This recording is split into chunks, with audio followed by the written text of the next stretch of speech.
Yes, bwana mambo vipi, ni Mr. Analyst Online Media. Bwana leo tunazungumza kuhusiana na tunaweza tukazungumzia kuhusiana na masuala ya politics kwa sababu ni vitu ambavyo vinawahusu.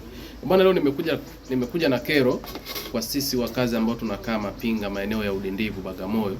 Bwana tuna kero ya barabara kwa sababu barabara imekuwa ni chafu. Hapa katikati serikali ilijitahidi ikaweka kifusi katika barabara hiyo, lakini kile kifusi kwa bahati mbaya tunaweza tukasema kilikuwa kibaya kwa sababu ni kifusi cha udongo, alafu udongo mwekundu. Kwa hiyo mvua ikinyesha inatengeneza udongo mfinyanzi, kitu ambacho kinakuwa kibaya sana kwenye barabara yetu. Leo naongea hapa, hiyo barabara kutoka Udindivu mpaka hapo Mapinga ni kitendo cha dakika 3, lakini bodaboda anataka shilingi 2000. Hii ni kwa nini? Ni kwa sababu ya barabara imekuwa chafu. Kwa hiyo pia naye anajikinga kwa sababu kama unavyoelewa kipindi cha mvua na barabara ikiwaga mbovu, matengenezo na uharibikaji wa vyombo vyao vya moto unakuwaga ni current.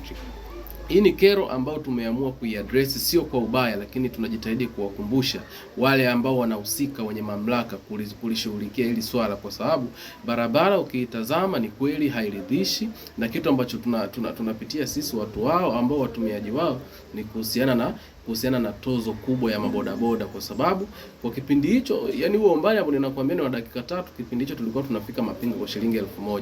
Lakini sasa hivi tunaongea mimi na wewe ni shilingi 2000. Mimi mwenyewe leo nilikuwa nakwenda mjini majira kama saa 12 hivi, boda kachachamaa nataka shilingi 3000. Just imagine, kutoka 1000 mpaka 3000. Hiyo 2000 ni kwa sababu tu ukilialia, lakini wengi wanalia wanang'ang'ana kwa usafiri ambao wanataka kupanda bodaboda ni shilingi 3000. Sasa kwa mtu mwenye kipato cha kwangu ambaye ninajitafuta na mazingira yangu si rafiki kiuhalisia, unanitoza shilingi 3000 sehemu ambayo tulikuwa tunakwenda kwa buku.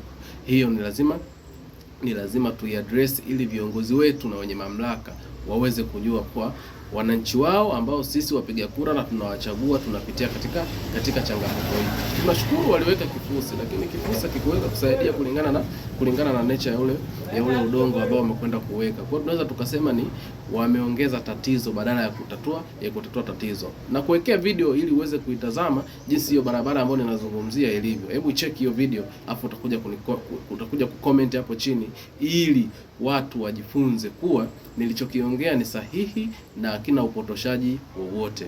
Hii bwana ni Mr. Analyst Online Media. Usisahau kusubscribe YouTube channel yetu ili wa kwanza kupata notification zetu.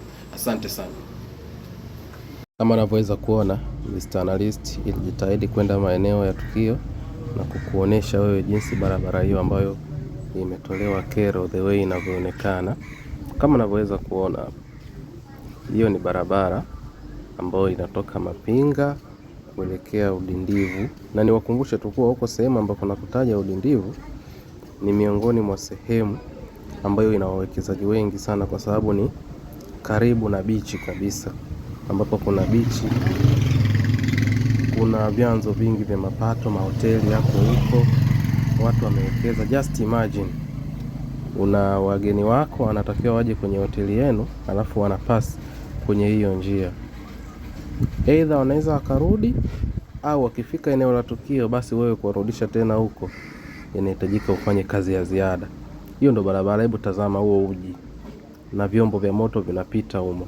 Sasa hapo bodaboda nilijaribu kuwahoji baadhi ya bodaboda, wanasema hapo at least jua lilikuwa linawaka, kwa hiyo barabara ilikuwa inakauka at least.